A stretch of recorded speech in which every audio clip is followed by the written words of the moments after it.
UPSC हो या मैंने जीपीएससी क्लियर किया, क्लास 1 गुजरात में रैंक 34 था। यूपीएससी क्लियर किया, rank 570, IPS, becoming the youngest IPS of Gujarat at such a early age, and then people come to you and बोलते हैं आप बहुत नसीबदार है, you are very lucky. I tell them in reverse, luck favours the brave. कोई अपना luck साथ में लेके नहीं आता, वो बनाना पड़ता है।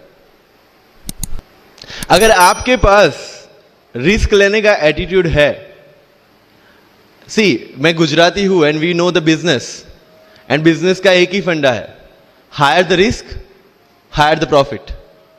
सो अगर 8:30 को आपका एक्सीडेंट होता है और 9 o'clock आप मेंस की एग्जाम देने जा सकते हैं, इंटरव्यू से पहले 1 महीने तक आप हॉस्पिटलाइज्ड है और उससे 1 वीक पहले आप दिल्ली जाके उसकी प्रिपरेशन कर सकते हैं, तो luck has to come with you.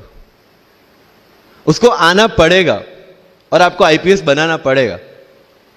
लोग बोलते हैं कि एक्सीडेंट के बाद आप जाके आए एंड ऑल, तो द सिंपल था कि मैं एग्जाम के लिए निकला, मेंस मेरा था, सुबह GS3 का पेपर था। 8:30 को मेरा स्कूटी स्लिप हो गया, मेरा लिगामेंट इंजरी हो गया, लेफ्ट हैंड में इंजरी था, सीट से ब्लीडिंग हो रहा था। लेकिन मेरे पास 2 ऑप्शन थे। मैं खड़ा हुआ, मैंने देखा okay my right hand is safe, and I decided I will go to the exam hall and write the exam. मेरे पास 2 ही ऑप्शन थे, या तो मैं वहां से उठ के रोने लगूं, यार मेरे साथ ही ऐसा क्यों हुआ, मेरा एक्सीडेंट हो गया, मेरा मेंस खराब हो गया, और हॉस्पिटल जाओ, या दूसरा ऑप्शन था कि मैं देखूं कि मैं 3 घंटे और सर्वाइव कर सकता हूं। हाँ कर सकता हूं। मैं मेंस के लिए एग्जाम हॉल में गया।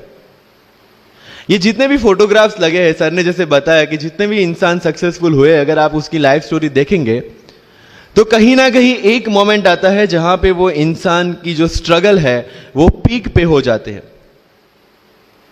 वो इस मोमेंट पे आपको डिसाइड करना है कि आपको वहां से यू टर्न लेना है या आपको वहां से आगे निकलना है। इन सब लोगों ने डिसाइड किया कि उनको वहां से आगे निकलना है, एंड दैट इज द फंडा ऑफ लाइफ।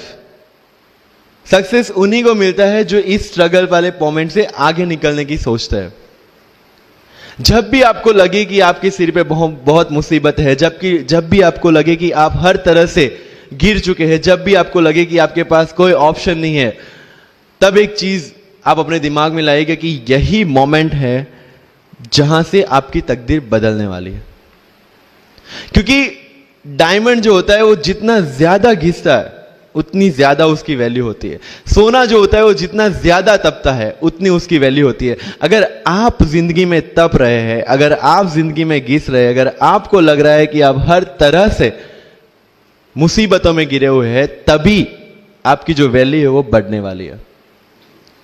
और यही मेरा एटीट्यूड रहा है। लोग बोलते हैं कि तुम्हारी फाइनेंशियल कंडीशन ठीक नहीं थी, पापा इलेक्ट्रिशियन थे, मम्मी हाउसवाइफ थी, डायमंड के कारखाने में काम करती थी, उसके बाद उन्होंने मैरिज में रोटियां बनाने का काम किया, और उस तरह से मैं पढ़ा।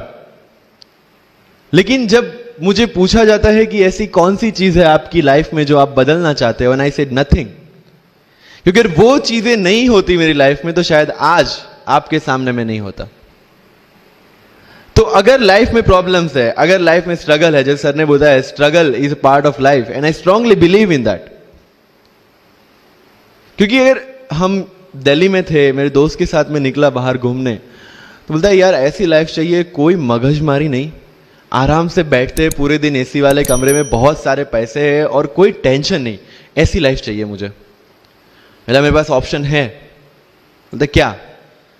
बोला देख सामने ATM का रूम दिख रहा है, एसी वाला कमरा है, बहुत सारे पैसे, कोई मगजमारी नहीं, जॉब ले ले। क्यों IAS IPS में दिमाग खराब कर रहा है? अगर स्ट्रगल नहीं चाहिए तो you have to compromise with that life. जब भारत वर्ष का सपना चंद्रगुप्त ने देखा, चाणक्य ने देखा, और उस भारत वर्ष को बनाने के लिए जब ये संघर्ष जारी था, और तब राजा धनानंद की डॉटर दुर्धरा से चंद्रगुप्त को प्यार हो जाता है, और जब चाणक्य उनको बोलते हैं कि नहीं तुम्हें उससे दूर रहना है, और तब चंद्रगुप्त बोलता है आचार्य कभी कभी सोचता हूं कि जिंदगी में या ये भारत के सम्राट बनने के लिए इतना त्याग, इतना बलिदान ना देना होता तो, और तब चाणक्य रिप्लाई करते हैं तो हर कोई भारत का सम्राट होता। This is the fundamental rule of life. अगर आईएएस बनने के लिए, आईपीएस बनने के लिए सेक्रीफाइस करना नहीं पड़ेगा, अगर उसके लिए आपको त्याग नहीं करना पड़ेगा, तो आज पूरे इंडिया में हर घर में आपको आईएएस आईपीएस मिल जाएंगे। So when you are entering into this game of UPSC or MPSC, make sure that you have to sacrifice anything which will take you to your goal. लेकिन प्रॉब्लम ये है कि हमें टेंशन होती है, यार दोस्त की एंगेजमेंट है, उसकी बर्थडे पार्टी है, उसकी शादी है, अटेंड नहीं करूंगा तो बोलेगा मैं तेरी शादी में नहीं आऊंगा, एंड ऑल। लेकिन बिलीव मी, जब आप आईएएस बन जाओगे, वो सामने से याद दिलाएगा, भाई इनविटेशन कार्ड नहीं भेजा तूने। समझ रहे हो? तो जो कुछ भी इसके लिए सेक्रीफाइस कर रहे हो, वो जब आप उस पोस्ट पे पहुंचोगे, सब कुछ वर्थ है, सब कुछ। मेरा इंटरव्यू था यूपीएससी का, मुझे एग्जैक्ट डेट याद है, 23 मार्च को मेरा इंटरव्यू था। 20 फरवरी को मुझे हॉस्पिटल में एडमिट किया गया क्योंकि मुझे इन्फेक्शन हो गया था बॉडी में, एंड बहुत हाई फीवर था, तो आईवी के अलावा कोई ऑप्शन नहीं था। 1 मार्च को ठीक होके मैंने सोचा चलो दिल्ली निकलते हैं। 2 मार्च को मैं दिल्ली पहुंचा। 3 मार्च को वापस से टॉन्सिलाइटिस का अटैक होने की वजह से फ्लाइट लेके वापस से पालनपुर, अहमदाबाद, अगेन हॉस्पिटलाइजेशन। 15 मार्च को I got relieved from the hospital. 16 मार्च को मैं दिल्ली पहुंचा, और 23 मार्च को I gave my UPSC interview. तो 1 महीने का हॉस्पिटलाइजेशन। उसके बाद जब दिमाग में ये था कि मेरे साथ जो लोग इंटरव्यू दे रहे हैं वो 1 महीने से प्रिपरेशन कर रहे हैं, एंड 1 महीने से मैं हॉस्पिटल में था, again I thought this is the moment to prove yourself. I went to the interview, और पूरे इंडिया में 2nd highest marks in interview. This is not to say कि मैंने कितना अचीवमेंट लिया, this is just to say UPSC is all about this. मैंने कोई preparation नहीं की थी यूपीएससी के लिए, इंटरव्यू के लिए, but again I scored good marks in interview, because UPSC सिर्फ आपका नॉलेज चेक नहीं करता। Make it very clear in your mind. जैसे सर ने बोला, it's a game of wisdom. आपको पहले ऑफिसर बनना पड़ेगा यहां से। यूपीएससी का काम तो सिर्फ थप्पा लगाना है कि हाँ ये ऑफिसर बन गया। जितने भी आईएएस आईपीएस ऑफिसर्स को आप मिलोगे, you will realise this thing कि ऑफिसर वाली क्वालिटीज इसमें पहले से है। आप जब प्रिपरेशन स्टार्ट करते हैं तभी से समझ लीजिए कि आपकी आईएएस और आईपीएस की ट्रेनिंग भी स्टार्ट हो गई। बिकॉज जो क्वालिटीज आपको चाहिए as an officer, as a IAS, as an IPS, क्या क्वालिटीज चाहिए? फर्स्ट ऑफ ऑल कॉन्फिडेंस, कि जब आप उस सीट पे बैठते हैं, आपके सामने कोई भी क्वेश्चन आएगा, you will be able to handle the issue. ये कॉन्फिडेंस लेके आपको उस सीट पे बैठना है। यही कॉन्फिडेंस चाहिए when you start the preparation. Decision making, अगर हर एक टॉपिक पे आप हर एक कोई को पूछने जाते हैं, भाई इसमें कौन सी बुक पढ़ूं, इसमें क्या पढ़ूं, इसमें क्या करूं, then you are not suitable for this exam. लोग बोलते हैं कि 1 साल में प्रिपरेशन, जैसे मैंने जून 2016 में मैं दिल्ली गया, और जून 2017 में मैं अपियर हुआ, and I clear UPSC and GPSC. People से कि सर 1 साल की मेहनत में आपने एग्जाम क्लियर कर दिया। यस, टेबल और चेयर पे बैठ के करने वाली मेहनत 1 साल की थी, लेकिन उसके पीछे की मेंटल प्रिपरेशन कितनी पुरानी थी। जब मैं प्राइमरी स्कूल में था तब सोचा था कि आईएएस बनना है, और तब से मेरी जो जर्नी है, तब से मेरा जो टेम्परामेंट है, तब से मेरा जो एटीट्यूड है, वो इसी डायरेक्शन में था। जब कॉलेज में था तब मैंने एनजीओ स्टार्ट किया। 3 एनजीओ से मैं जुड़ा था। जब लोग सोशल मीडिया, व्हाट्सएप और फेसबुक पे बिजी थे, मैं वहां स्लम में जाके बच्चों को पढ़ा रहा था। क्यों? क्योंकि मुझे पता था कि फ्यूचर में यही काम करना है, क्यों ना अभी से उसकी ट्रेनिंग ले लो। So I have invested my each and every moment for this goal. Because जो पर्सनालिटी टेस्ट लास्ट में यूपीएससी लेता है, इंटरव्यू नहीं है वो, we consider it as interrogation. Interview को इंट्रोगेशन लेके चलता है, वहां पे पूछताछ होगी नहीं। अगर यूपीएससी के इंटरव्यू में 10 में से 9 क्वेश्चन के आंसर भी आप सॉरी सर और sorry ma'am, I don't know कह के देते हैं, उसका कोई इंपैक्ट नहीं पड़ता। इंपैक्ट पड़ता है वो 9 क्वेश्चन न आने का प्रेशर आप कैसे हैंडल करते हैं। आपके पसीने छूट जाते हैं या आप वही टेम्परामेंट के साथ इंटरव्यू कंटिन्यू करते हैं। मार्क्स उस चीज के हैं। मार्क्स है आपकी सोच के एक ऑफिसर के तौर पे जब आपको आईएएस या आईपीएस की सीट पे बिठाया जाएगा, how will you treat the citizens of this nation? What will be your attitude to each and every person who is going to come and meet you? These things are being tested during UPSC interview. और इस सारी journey में अगर सबसे important कोई चीज है तो that is your learning attitude. और not for UPSC, for life even. Because when I am speaking in front of you in Hindi and English, to be very clear, I belong to rural background of Gujarat. और मेरा study जो हुआ है वो पूरा Gujarati medium में हुआ है, गवर्नमेंट स्कूल में. 12th तक का स्टडी मेरा गवर्नमेंट स्कूल में हुआ है, गुजराती बोर्ड में, गुजराती मीडियम में.